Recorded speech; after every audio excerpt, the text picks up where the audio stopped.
Bien, muy buenas tardes.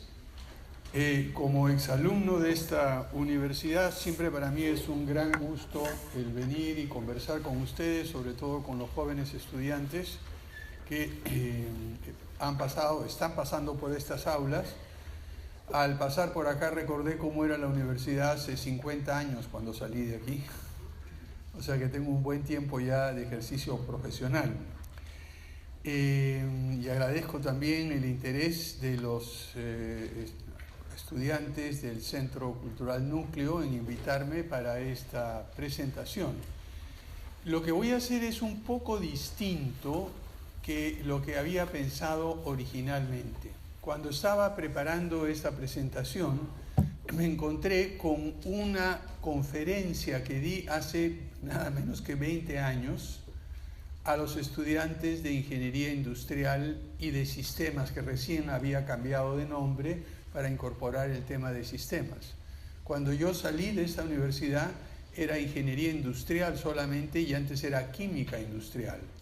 Por lo tanto, nosotros teníamos una formación no solo en ciencias de la computación como sistemas, sino sobre todo Ingeniería Química, en procesos productivos y luego en ingeniería industrial. Quisiera empezar planteando un par de preguntas y luego dando algunos antecedentes sobre el tema de ingeniería industrial. ¿Qué significa en la actualidad ser ingeniero? Bueno, cuando uno piensa qué significa ser ingeniero y qué significa ser ingeniero industrial y luego en general ingeniero industrial y de sistemas, la primera cosa que tenemos que darnos cuenta es que la definición de nuestra profesión ha variado muchísimo a lo largo del tiempo. Me imagino que algunos de ustedes han escuchado a sus profesores decirles cómo es que empezó la ingeniería industrial, cómo evolucionó y cómo es que ha dado saltos y cambios significativos en los últimos años. La ingeniería industrial como tal empezó a fines del siglo XIX, más o menos en 1888, cuando ya la revolución industrial había avanzado muchísimo y era necesario, por ejemplo, estandarizar procesos, organizarlos de una manera más eficiente, ver cómo coordinar las actividades productivas. Y en ese momento, aproximadamente en 1888, no era ingeniero todavía, era administrador, Henry Gantt, creó las famosas cartas de Gantt. Ustedes las conocen, los gráficos de barras. Fue el primero que trató de mostrar la secuencia de actividades productivas mediante un gráfico que permitía ver cómo evolucionaban en el tiempo y cómo se relacionaban los unos con los otros. Más adelante, ya el verdadero padre de nuestra profesión, Frederick Taylor, fue el primero que utilizó la palabra administración científica. Y Taylor lo que trató de hacer es, viendo cómo eran los procesos productivos, tratar de describirlos de la manera más precisa y exacta posible, definiendo cada tarea de una manera puntual, viendo cuánto tiempo toma, y él fue el que inició todo el tema de estudios de tiempos y movimientos con la participación de Lillian Gilbreth. El estudio de tiempos y movimientos lo que trató de hacer es, para ponerlo de una manera un poco cruda, convertir a los trabajadores, a los operarios, casi en máquinas. Es decir, definirles exactamente qué tenían que hacer, cuánto tiempo iban a tomar y organizar todo de una secuencia bastante rígida, como si estuviéramos empleando alguna máquina automática, etc. Sin embargo, esto permitió durante los primeros decenios del siglo XX un aumento enorme en productividad, que unida, por ejemplo, a la idea de piezas de reemplazo. Anteriormente, hacia 1880 y 90, cada equipo se producía artesanalmente. El primero que estandarizó las piezas de tal forma que se fabricaba un conjunto de piezas y luego se juntaban entre sí porque todas encajaban, el primero fue Colt, el fabricante de los revólveres Colt. Y aquí, juntando todos los trabajos de Gantt, los trabajos de Colt, los trabajos de Leland Galbraith y de Frederick Taylor, hacia principios del siglo XX, hacia 1915, 1920, ya se había configurado todo un conjunto de mejores prácticas, de procedimientos, de manuales de gestión sobre cómo era necesario producir en fábricas, sobre todo en fábricas vinculadas a la metalmecánica. Este fue el momento también en que la línea de ensamblaje fue creada por Henry Ford y se empezaron a producir automóviles en serie y sobre todo empezaron a producirse bienes de consumo durable de todo tipo en manera masiva. El automóvil fue el primero de ellos que llegó a todos lugares y se estandarizó de una forma tal que cuando Henry Ford decía que quería poner un automóvil en cada garaje, en cada casa norteamericana, para poder bajar costos, producía un solo modelo, el modelo T, y de un solo color, negro. Y lo que decía, medio en broma, medio en serio, ustedes pueden escoger un automóvil de cualquier color, con tal de que sea negro. Más adelante, cuando ya en Estados Unidos, en primer lugar, dicho sea una cosa importante, lo que Ford decidió es además que él debería pagarle, sus obreros eran obreros que trabajaban de manera mecánica, pero él decidió pagarles muy bien a sus obreros, a diferencia de otras fábricas. ¿Por qué? Porque tenía la idea y la intuición muy clara de que sus propios trabajadores podrían convertirse en clientes de los productos que él fabricaba. Como los ingresos de los obreros y operarios en las fábricas no eran muy altos, al lado de la producción de automóviles en serie, de una línea de ensamblaje de una manera muy barata y muy estandarizada, surgieron innovaciones en el mundo de las finanzas. Por ejemplo, el pago a plazos, de que no era necesario tener todo el dinero de un momento. Entonces, alrededor de este nuevo sistema de producción, que se llamó el sistema de producción fordista, surgieron muchas innovaciones, surgieron no solamente de carácter tecnológico, no solamente de carácter productivo y administrativo, sino además de eso también de servicios, también de infraestructura. Con los automóviles, por supuesto que fue necesario tener carreteras. Se mejoró todo lo que era ingeniería civil y construcción de carreteras y caminos. Con los automóviles circulando por estas carreteras era necesario también tener gasolina y estaciones de gasolina. Se avanzó en la dirección de crear toda una red de abastecimiento y esto a su vez hizo progresar la ingeniería petroquímica para producir la gasolina que utilizaban los automóviles. Y luego, como les dije anteriormente, también se hicieron innovaciones en finanzas. O sea que todo esto que surgió a fines del siglo XIX y en el cual nuestra profesión, la ingeniería industrial, jugó un papel clave, fue cambiando toda la fisonomía de la economía, fue cambiando toda la forma de producir, consumir, distribuirse a nivel no solo de Estados Unidos, sino de ahí se extendió a otras partes del mundo, incluyendo países como el nuestro. Sin embargo, hasta este momento todo estaba centrado en ingeniería, en la parte mecánica, en cómo mejorar la productividad, cambiando alguna forma de producir, modificando algún proceso, rediseñando algún producto y siempre convirtiendo a los trabajadores casi en autómatas. Sin embargo, para mediados del decenio de los 20 y a principios de los 30, empezaron a notarse una serie de problemas en las mayorías de estas fábricas. Los trabajadores no estaban motivados, había problemas, había huelgas, discusiones, y empezaron a realizarse alguna serie de estudios sobre el comportamiento de los trabajadores en estas grandes fábricas estandarizadas. Sobre esto hubo mucho trabajo, pero quizá el más importante y el que cambió el contenido de nuestra profesión de ingeniería industrial fueron los famosos experimentos Hawthorne, que se hicieron en Chicago en una planta de la General Electric que producía bombillos de luz y aparatos eléctricos de todo tipo. Estas fábricas habían tenido una serie de problemas de ausentismo con los trabajadores, de mala calidad del producto y todo, y al final se decidió hacer un estudio para ver qué es lo que les estaba pasando a los trabajadores. Y como eran bastante organizados y científicos, escogieron 2 plantas de la misma compañía. En una planta enviaron a un grupo de expertos a conversar y discutir y averiguar qué pasaba, entrevistar a los trabajadores, y a otra planta le hicieron prácticamente nada. Una de las primeras cosas que se dieron cuenta es que la iluminación en una de las plantas, o en la mayoría de las plantas, era bastante mala.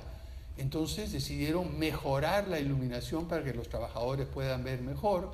Pero más importante que la iluminación fue el hecho de que un grupo de investigadores, de sociólogos, de antropólogos, conversaran con los trabajadores. ¿Qué fue lo que sucedió? Se dieron cuenta muy rápidamente que la productividad en la planta que había sido visitada había aumentado enormemente en comparación en la planta en la cual no se había hecho ninguna intervención por parte de los investigadores en ciencias sociales.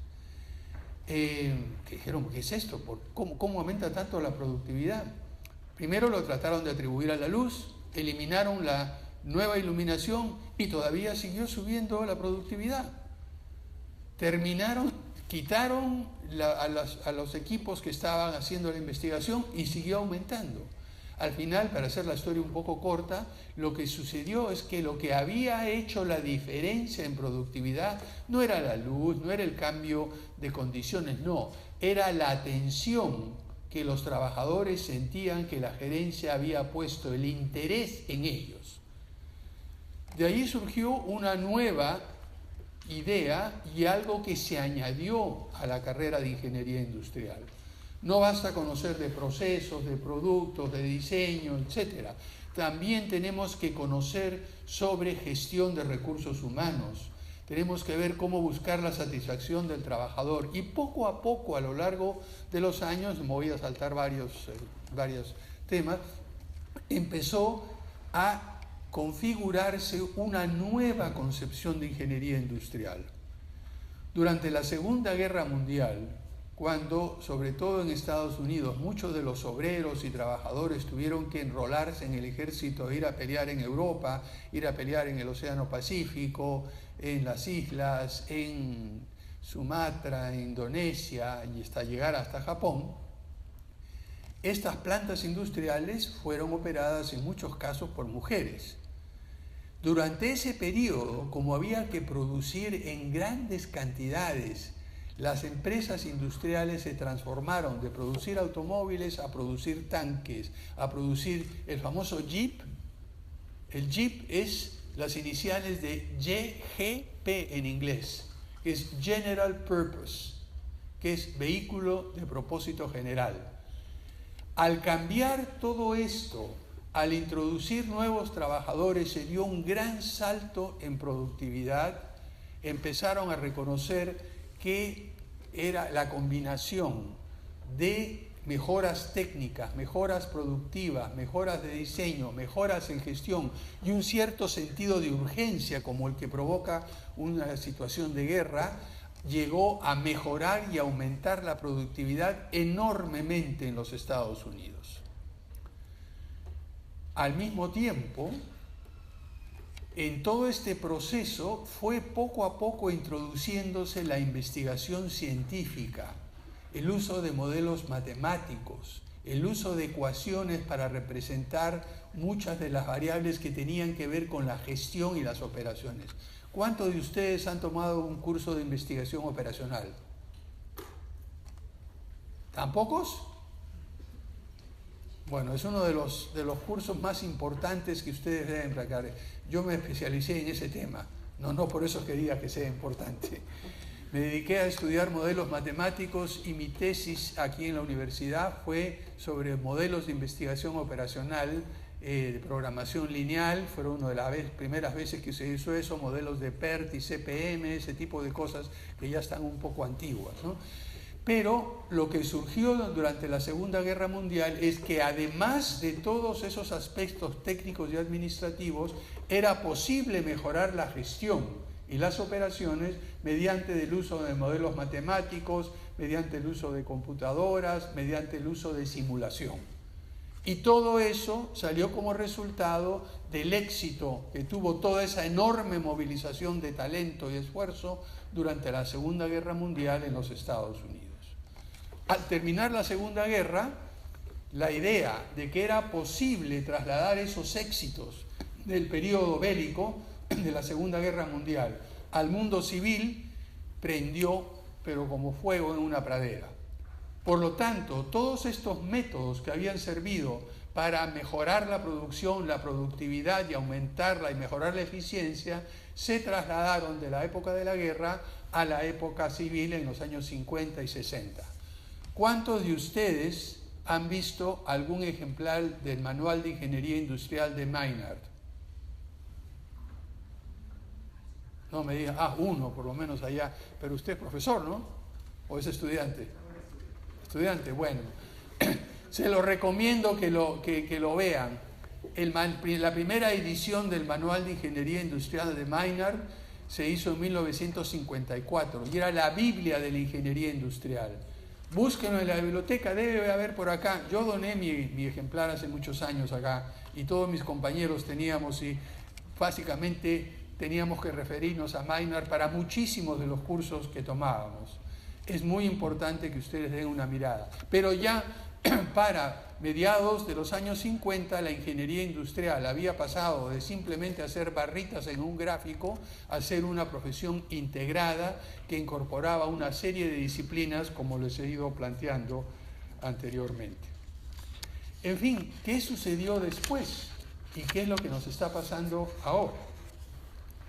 En la segunda mitad del siglo XX empezó a cambiar de una manera radical la forma en que se organizaban las actividades productivas. Todo lo que les he dicho hasta el momento estaba basado en 3 o 4 principios básicos. Primero, el concepto de economías de escala. ¿Eso sí saben lo que es? Me imagino que sí. Que si producimos un mayor volumen, un mayor número de unidades, el costo unitario baja. Por lo tanto, el objetivo en esta época era producir la mayor cantidad posible del mismo producto, sea un refrigerador, sea una cocina, sea un avión, sea un automóvil, cualquier cosa, o sea un producto petroquímico. La escala de refinación siguió subiendo. ¿Por qué? Porque la concepción en esta época era que el costo de la inversión en planta, equipo y maquinaria era muy alto. Y mientras mayor sea el número de productos que fabricamos con ese mismo equipo, el costo unitario va a ir bajando y la inversión total en maquinaria y equipo se distribuye entre un mayor número de unidades y con esto baja el costo unitario. Y esa fue la concepción que prevaleció. Por lo tanto, cuando teníamos que producir en gran escala de esta manera, la forma de hacer una organización era una organización vertical, en la cual se trataba de producir lo máximo posible de un número limitado de productos, a pesar de que había variaciones para poder satisfacer el mercado cambiante. Por ahí hay un celular, ese es otro producto masivo, dicho sea de paso. Esa era la idea central. Pero en el camino sucedió algo bastante interesante. A partir de los años 60, ¿quién sabe qué fecha se inventó el transistor? ¿Alguno que pueda decirme en qué fecha se hizo el primer transistor? ¿Y quién lo hizo? Estamos en ingeniería de sistemas, eso deberían saberlo todos. William Shockley, 1957, el diodo. Y de allí, que era un aparatito así y que prácticamente no podía hacer mucho, a la fecha tenemos ya el microchip que está en cualquiera de estos aparatos, de una manera bastante clara. ¿Qué sucedió con este microchip? Abrió las puertas a un procesamiento de información muy masivo, muy acelerado. En la época en que yo empecé a estudiar no teníamos ni siquiera fax. ¿Cuántos de ustedes conocen lo que es un fax o ha visto un fax en su vida? Bueno, muy pocos. No había, menos aún internet, menos redes sociales y estas cosas. Las comunicaciones las teníamos. Recuerdo cuando yo estaba coordinando un proyecto en los años 70, para poder llamar a mis colegas en Inglaterra, tenía que llamar a la operadora y hacer una reserva de tiempo para una llamada a cierta hora. Ahora cualquiera de ustedes con su teléfono puede llamar a cualquier parte del mundo. Esta revolución del chip cambió la forma en que procesamos información, cambió la forma en que nos comunicamos y tuvo un efecto fundamental en la manera de producir. Lo que permitió ahora, en vez de tener economías de escala, es decir, en vez de tener que producir un solo producto en grandes cantidades, al procesar la información nos permite producir productos muy diferenciados a bajo costo. ¿Recuerdan lo que les decía de Henry Ford?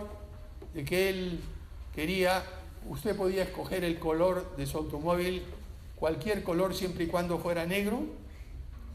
Bueno, ahora ¿saben cómo se fabrican los automóviles? Cualquiera de ustedes en Estados Unidos, en otro lugar, puede ir donde un distribuidor de automóviles y decirle, mire, yo quiero un automóvil con estas características, de tal color, con silla de cuero, automático, con todas las descripciones. El señor va tomando la nota de lo que usted quiere. Lo mete en la computadora y le dice, mire, no tenemos su automóvil, pero en 2 semanas tenemos el automóvil que usted quiere. Mientras tanto, toda esa información se envía al fabricante. El fabricante recibe la información en el momento en el cual empiezan a entrar las piezas a la línea de ensamblaje, que ahora es con robots. Ya no hay personas que están haciendo la misma tarea que Taylor hizo. Ya los robots están haciendo la mayoría de estas cosas. La información llega y le dice, quiero un automóvil de color celeste, con cuero, con faros halógenos, con... Toda esa información va llegando, inmediatamente se va ensamblando y al final sale el automóvil a medida que usted quiere. Al mismo costo, ese automóvil hecho a medida y especial a su pedido, al mismo costo que cualquier otro automóvil. Ese cambio que ha tenido los últimos 100 años ha revolucionado todo el proceso productivo y en vez de tener que tener economías de escala, es decir, producir una gran cantidad del mismo producto, ahora podemos tener lo que se llaman economías de ámbito, que son, decíamos, hacer lo mismo en cantidades pequeñas para satisfacer las necesidades de diferentes clientes, de diferentes gustos.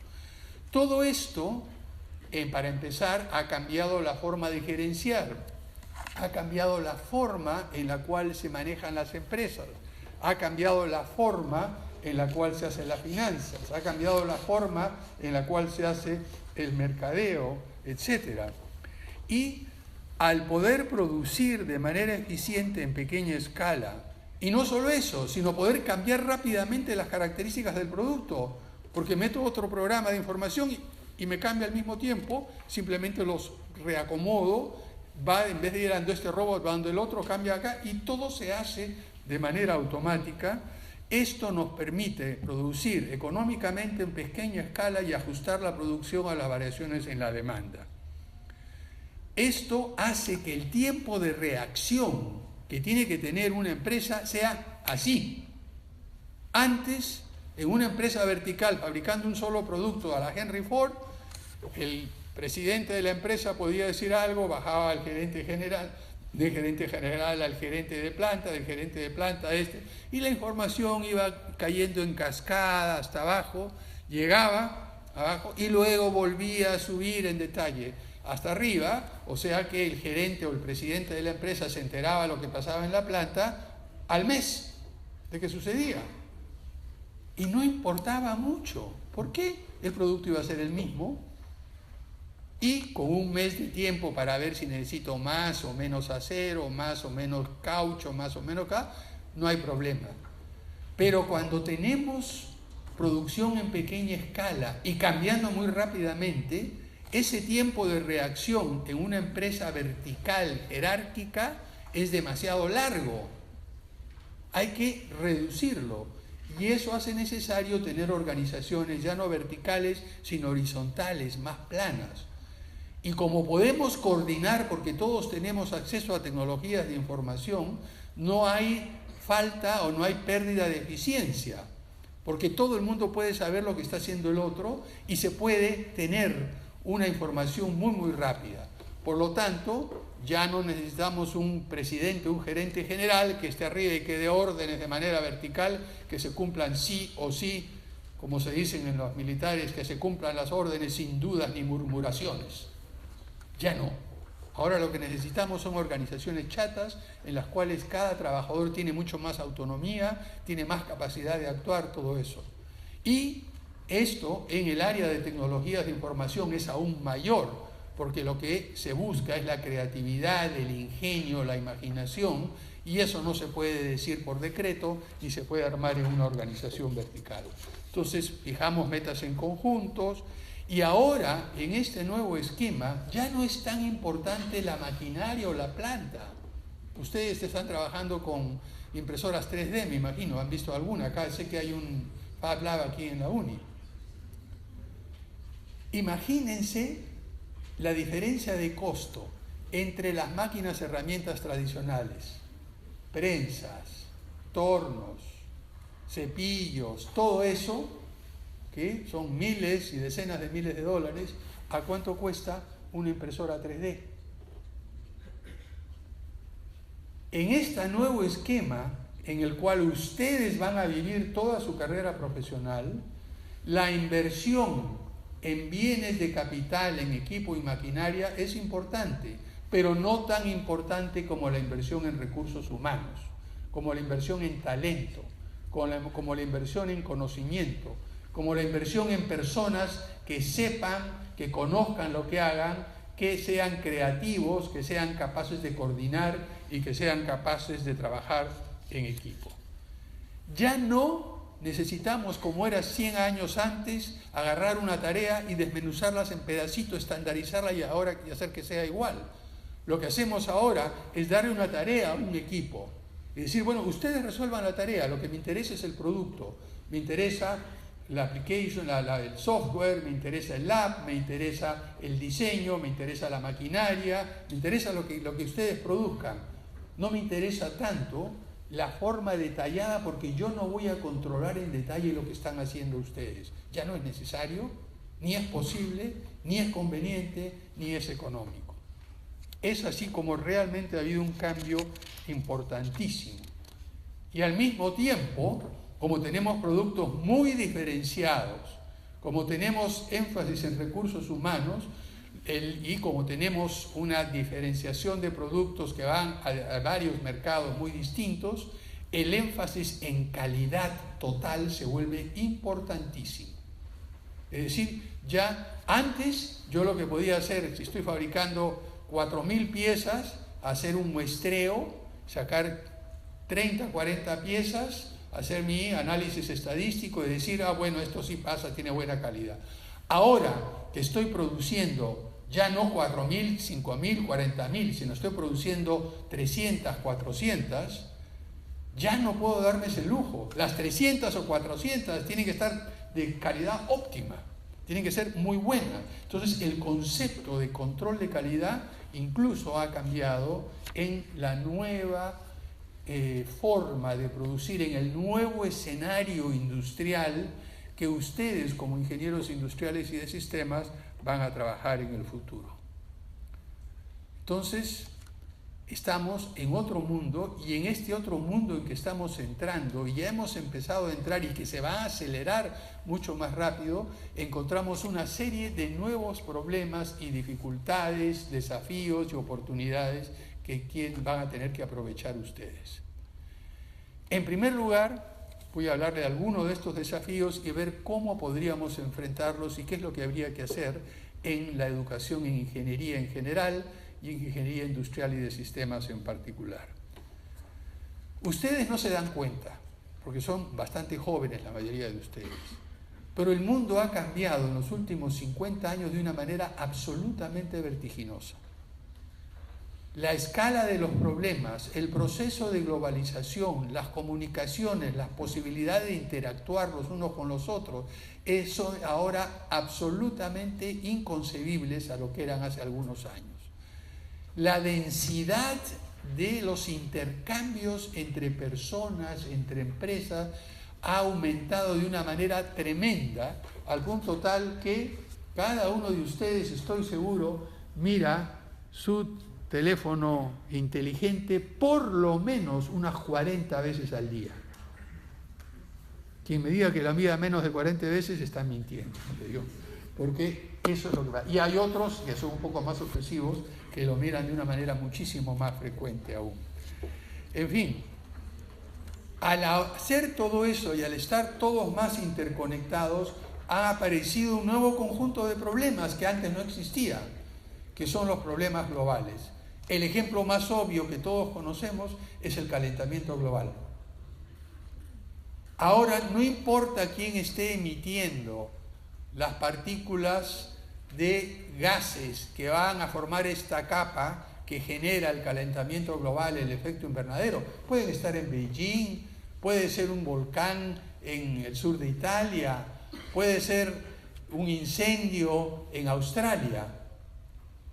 El efecto lo sentimos acá, porque el cambio climático es un fenómeno global, pero no es el único fenómeno global.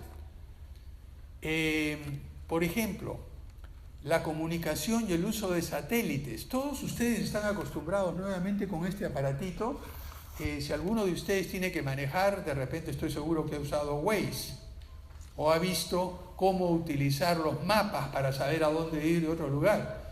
¿Y saben de qué depende eso? De los satélites.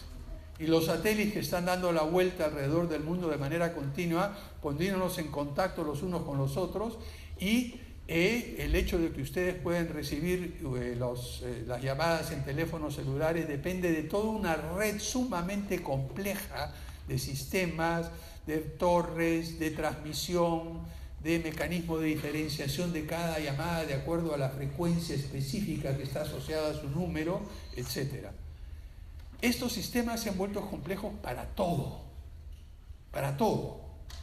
Al volverse mucho más complejos, han surgido una serie de nuevos problemas que ya no se pueden resolver de manera individual. Si yo les digo la palabra problema, ¿cuál es la palabra que viene inmediatamente a la mente después que digo problema? Solución, claro. Pero hemos entrado a una nueva situación en que ya no hay solo problemas y soluciones, porque los problemas son tan interrelacionados los unos con los otros, son tan complejos, son tan amarrados, que no hay una solución. Estos problemas, mi antiguo asesor de tesis y el maestro Russell Ackoff lo llamaba en inglés messes o enredos. Hay otra palabra que empieza con des y termina en ote, que es más adecuada en castellano, en criollo. Pero son aquellos arranchos que son problemas interrelacionados. Yo prefiero diferenciar entre un problema, que es algo puntual, específico, chiquito, y que podemos encontrar una solución, y aquellas cosas que son una condición. Y una condición, una situación, no se resuelve, se maneja. Les doy un ejemplo que creo que todos pueden ver. Si a alguno de ustedes le duele la cabeza, ¿qué es lo que hace? Toma una aspirina, toma un analgésico para quitarse. Problema, solución. Pero si alguno de ustedes tiene diabetes, ¿ese es un problema? No, es una condición. Y yo no resuelvo la diabetes de una manera puntual. Significa que yo tengo que tener cambios en dieta, tengo que tener cambios en ejercicio, tengo que tener insulina de manera continua, tengo que hacer una serie de cambios en mi vida. La diabetes la voy a tener de por vida, no la resuelvo, pero puedo manejarla. Y esa es la diferencia entre un problema y una condición. Un problema, solución puntual. Una condición, ¿cómo la manejo? ¿Cómo reduzco sus efectos negativos? ¿Cómo puedo llegar a tener, si tengo diabetes, cómo puedo llegar a tener una calidad de vida razonable? Lo que estamos enfrentando y lo que van a enfrentar ustedes no son problemas, son enredos, son condiciones que van a requerir una serie de respuestas coordinadas entre sí, una serie de respuestas complementarias. Esto se ha vuelto mucho más complejo y en parte, ¿saben por qué? Porque cada avance tecnológico que hemos tenido, cada nueva cosa que ha sido producto de la investigación científica y el desarrollo tecnológico y nos ha resuelto un problema, entre comillas. Por ejemplo, el automóvil resolvió el problema de transporte de un punto a punto de manera individual. Pero como resultado indirecto, como consecuencia, creó otros problemas. Las emisiones, la congestión, los accidentes, el uso intensivo del petróleo, etc. Entonces, cada solución tecnológica tiene una serie de consecuencias de segundo orden que a su vez crean problemas. Y gran parte de lo que estamos viviendo ahora es el resultado de soluciones, entre comillas, a problemas puntuales en las cuales no vimos toda la gama de opciones, de posibilidades y, más importante, no vimos las consecuencias de segundo orden en el tiempo ni las consecuencias de segundo orden para otras áreas de trabajo, otros problemas, otras actividades. Ahora ya no podemos darnos el lujo de hacer eso. El planeta se ha reducido, cualquier cosa que hagamos tiene un impacto en cualquier lugar. Ven ustedes cualquier noticia y están en segundos. Se transmite de un lugar a otro lugar, todos estamos al tanto de eso, todas estas cosas nos afectan y lo que estamos viendo es una nueva situación de interconexión mundial y de problemas que de una forma u otra no se pueden resolver puntualmente y requieren un nuevo enfoque, una nueva manera de enfrentarlos. Y este es el cambio central en la ingeniería moderna. Durante los últimos años, después de ese periodo que les hablé hace un momento, en los cuales todo aquello que había salido de la Segunda Guerra Mundial, esa eficiencia que se había ganado con la escala en producción masiva, con uniformización de productos, todo eso produjo unos cambios en la forma en la cual se enseñaba la ingeniería, sobre todo en Estados Unidos. En los años 50 hubo todo un esfuerzo de la Academia Nacional de Ingeniería y del consorcio de universidades para modificar el currículum y la forma de enseñar ingeniería. Pero ya ahora, con los cambios que han venido, en Estados Unidos se está planteando, y en otras partes del mundo, en China, en Singapur, en Finlandia, en Inglaterra, Rusia no sé, en la India, en Canadá, en Brasil, se están produciendo cambios fundamentales en cómo se enseña la ingeniería y en particular la ingeniería industrial y de sistemas. ¿Qué es lo que se está viendo en estos temas? Y aquí tuve el privilegio hace 2 semanas de estar con el presidente de la Universidad Olin, O-L-I-N, de Estados Unidos. Si alguno tiene interés puede verla, que es el colegio de, digamos, la Universidad de Ingeniería más de avanzada en los Estados Unidos, la que ha cambiado totalmente el currículum, la forma de enseñar y la formación de los ingenieros en todas las ramas, incluyendo ingeniería industrial y de sistemas. Y luego, hace 2 años, estuve en Brasil con Luis Bevilacqua, que es un eminente ingeniero, que fue el que creó el diseño original de una nueva universidad que se hizo desde cero en Sao Paulo, la Universidad Federal ABC, cuyo objetivo era cambiar radicalmente la forma en que se enseña la ingeniería en Brasil. Y esto realmente ha dado un impacto importantísimo. Es increíble lo que tanto la Universidad Olin, que tiene solamente menos de 20 años, 15, 17, 16 años, y la UFABC en Sao Paulo, los resultados que han tenido han sido absolutamente impresionantes.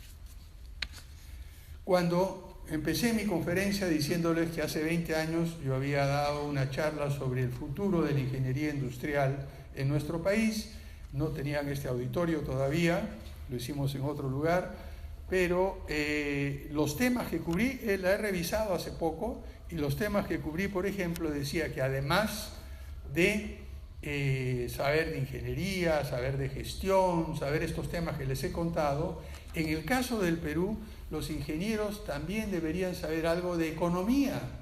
¿Por qué? Porque estamos en un país muy chico, y si no entendemos cómo la estabilidad económica, las políticas económicas, las políticas financieras y la macroeconomía en general afectan la actividad productiva y la actividad industrial, podremos hacer muy poco en el caso de...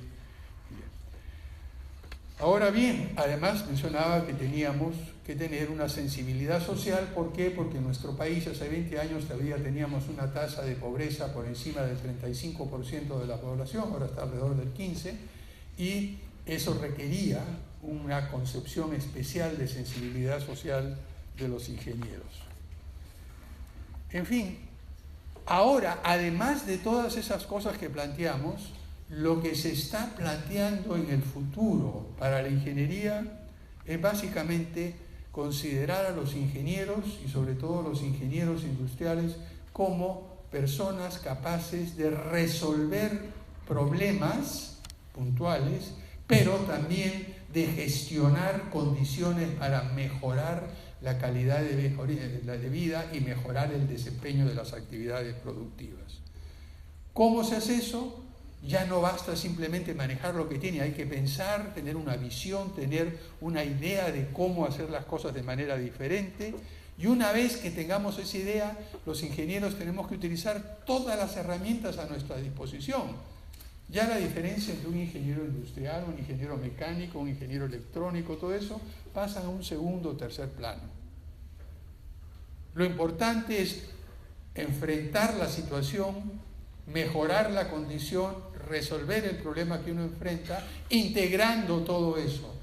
Y los nuevos desafíos, todos, absolutamente todos, implican la combinación de diferentes habilidades, diferentes disciplinas. Ya no hay un problema exclusivamente mecánico, geológico, industrial, químico. Todos son mezclados y están vinculados los unos con los otros. Por lo tanto, además de trabajar en conjunto, el nuevo ingeniero tiene que ser capaz de diseñar sistemas que funcionan de manera acoplada. Les había dicho anteriormente que la situación de interconexión entre diferentes actividades humanas es tal que ya uno no puede considerar un sistema. Yo no puedo diseñar el mejor automóvil automático del mundo sin pensar en la mejor distribución de las calles donde va a correr ese automóvil, sin pensar cuál va a ser el modelo de negocios, sin pensar cuál va a ser el mecanismo de telecomunicaciones, sin pensar cuáles van a ser los sistemas de prevención de accidentes. O sea que ya no me centro exclusivamente en el mejor automóvil automático, sino tengo que considerar todo el conjunto. Esa es la nueva concepción de ingeniería que ustedes van a tener que trabajar, no solamente en equipo para resolver un problema, sino para resolver estos clústeres, estos conjuntos de problemas que vienen interrelacionados entre sí. Y esto requiere una concepción para trabajar de manera modular, en diferentes niveles y en diferente productividad. Y esto requiere además que cada uno de los miembros de los equipos que van a trabajar en ingeniería tengan un conocimiento en profundidad de un área como la base, como una barrita, pero a la vez tengan la condición de poder vincularse a otras áreas. Es lo que en la IBM llamaban hace algunos años el modelo T de formación de ingeniería. Conocer a fondo una disciplina, en el caso de ustedes, ingeniería de sistemas, y luego, con la parte de ingeniería industrial, ver todas las otras, entender qué es lo que hacen los ingenieros mecánicos, qué es lo que hacen los ingenieros químicos, qué es lo que hacen los administradores, qué es lo que hacen los financistas, porque cada persona que tiene una forma de T trae su especialidad vertical y puede vincularse a los otros a través de estas competencias horizontales que permiten entender los otros aspectos que se requieren para enfrentar esta nueva situación que estamos. Nuevamente, el factor humano, al igual que se redescubrió en los años 30 con los experimentos Hawthorne que les conté anteriormente, el factor humano se vuelve esencial. Y en nuestro país, yo creo que además de eso, tenemos que tener ingenieros industriales que tengan también una perspectiva empresarial, una perspectiva de iniciativa. Por una sencilla razón, otro de los cambios que se están dando en el mundo es que esa idea de puesto de trabajo que surgió a fines del siglo XIX con la revolución y la expansión de la revolución industrial, ahora está camino a desaparecer. Les explico un poco mejor. El concepto de puesto de trabajo es que hay una empresa y esta empresa necesita trabajadores, define cuáles son los puestos que necesita, uno solicita, lo entrevistan y entra a trabajar. Y se queda trabajando en esa empresa que le paga un sueldo, mi seguro médico está asociado, mi jubilación está asociada a esta empresa y yo sigo trabajando. Y eso funcionó muy bien mientras teníamos un gran número de empresas grandes que fabricaban más o menos lo mismo. Pero les he contado que ahora el sistema de fabricación ha cambiado. Ahora, en vez de tener esos grandes monstruos, tenemos un montón de pequeñas y medianas empresas. Y muchas empresas generadas por los propios empresarios, por los propios trabajadores. Es decir, tenemos un número creciente de puestos de trabajo autogenerados o generados por un pequeño grupo de gente que se asocia para trabajar. La escala de producción, el tamaño financiero, no da para ofrecer, entre comillas, puestos de trabajo convencionales. ¿Y qué está sucediendo? En Europa, en Estados Unidos, mucha gente se está autoempleando, trabajando a tiempo parcial, trabajando en 2 o 3 sitios. Incluso los empleados, entre comillas, de las grandes empresas tecnológicas trabajan poco tiempo, a los 3 o 4 años cambian de trabajo, se van a otro sitio en vez de esperar ir ascendiendo poco a poco en una sola empresa como era hace 50 años. En otras palabras, se están volviendo más autodependientes, generando sus propios puestos de trabajo, trabajando en grupitos, creando nuevas empresas, trabajando a tiempo parcial, etc. El caso más emblemático que ustedes conocen debe ser el de Uber. Son autoempleados utilizando una plataforma tecnológica. ¿Y por qué lo hacen? Mejor salario a veces, más libertad. El tema central es que yo puedo ser mi propio jefe, que no tengo que tener horas fijas desde las 9 de la mañana, 8:30 de la mañana, en mi turno hasta las 3 de la tarde. No. La gente de la generación de ustedes valora mucho la flexibilidad, valora mucho la autonomía. Y esto está cambiando el concepto de puesto de trabajo. Según un estimado que he visto yo, se calcula que en 30 años el 70% de los puestos de trabajo en los países más ricos van a ser puestos de trabajo con estas características: autogenerados, a tiempo parcial, trabajos intermitentes, gente trabaja por 1 año, 2 años, luego deja de trabajar 6 meses, luego vuelve a trabajar, gente que trabaja en 2 o 3 sitios. ¿Y no reconocen ustedes eso? ¿Qué cosa es eso? En nuestro país lo llamamos informalidad. que es una palabra que no me gusta porque esta palabra esconde cosas. La informalidad, depende de quién la escucha, significa diferentes cuestiones. Lo que quiero decir es que el mundo del futuro se va a parecer mucho a lo que tenemos en el Perú. El 70% de los trabajadores en nuestro país, de las personas en edad de trabajar, se genera su propia chamba. 70%. Así van a estar los estados de los países ricos dentro de 20 o 30 años. Por supuesto, con empleos de naturaleza distinta. Entonces, más que crear puestos de trabajo en empresas convencionales, que ya sabemos que no van a tener esa capacidad de hacerlo, más que formalizar los puestos de trabajo, lo que tenemos es que mejorar la calidad de los puestos de trabajo autogenerados. En fin, podría seguir dándole algunas otras ideas. Lo que quería mostrarles, y quisiera terminar con esto, ya que se me acabó el tiempo, es que lo que van a encontrar ustedes cuando empiezan a trabajar va a ser un mundo sumamente distinto. Y les digo con toda franqueza, no creo, porque no es así en prácticamente ninguna parte del mundo, no creo que las habilidades, los conocimientos, lo que han aprendido durante estos últimos años los prepare adecuadamente del todo para el futuro que van a enfrentar. Ustedes van a tener que esforzarse mucho por aprender por su cuenta, tomar como base lo que los profesores les transmiten en la universidad, pero darse cuenta que, entre otras cosas, la tecnología cambia tan rápido, cambia tan rápido, que hay muchos puestos de trabajo que simplemente no duran. Una de mis hijas está trabajando ahora en un puesto que no existía hace 5 años. Y ella ha trabajado, ya tiene 40 años, ha trabajado en varios puestos de trabajo. La mayoría de los puestos de trabajo que ella ha tenido no existían 5 años antes de que ella trabajara. Ella trabaja ahora en Amazon Web Services, los servicios de la nube de Amazon. Eso no existía hace 5 años. Y dentro de 6, 7 años ustedes van a estar trabajando, ya sea de manera independiente o en conjunto o parcialmente para otra empresa, en puestos de trabajo que ni siquiera existen ahora, usando conocimientos que no existen, viendo negocios que no existen. Por lo tanto, van a tener que tener la capacidad de adaptarse, de aprender y hacer el esfuerzo de aprender continuamente. Cuando salí de esta universidad hace 51 años, una de las cosas más valiosas que aprendí fue a aprender. Mis profesores insistieron en esa época no solamente a transmitir conocimientos, sino a darme la posibilidad de aprender por mi cuenta. Y eso quizás ha sido la cosa más importante que me ha permitido reinventarme a lo largo de los años. Y es una razón por la cual estoy sumamente agradecido a esta universidad.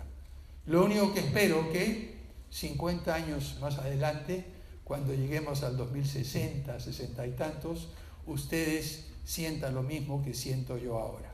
Muchísimas gracias.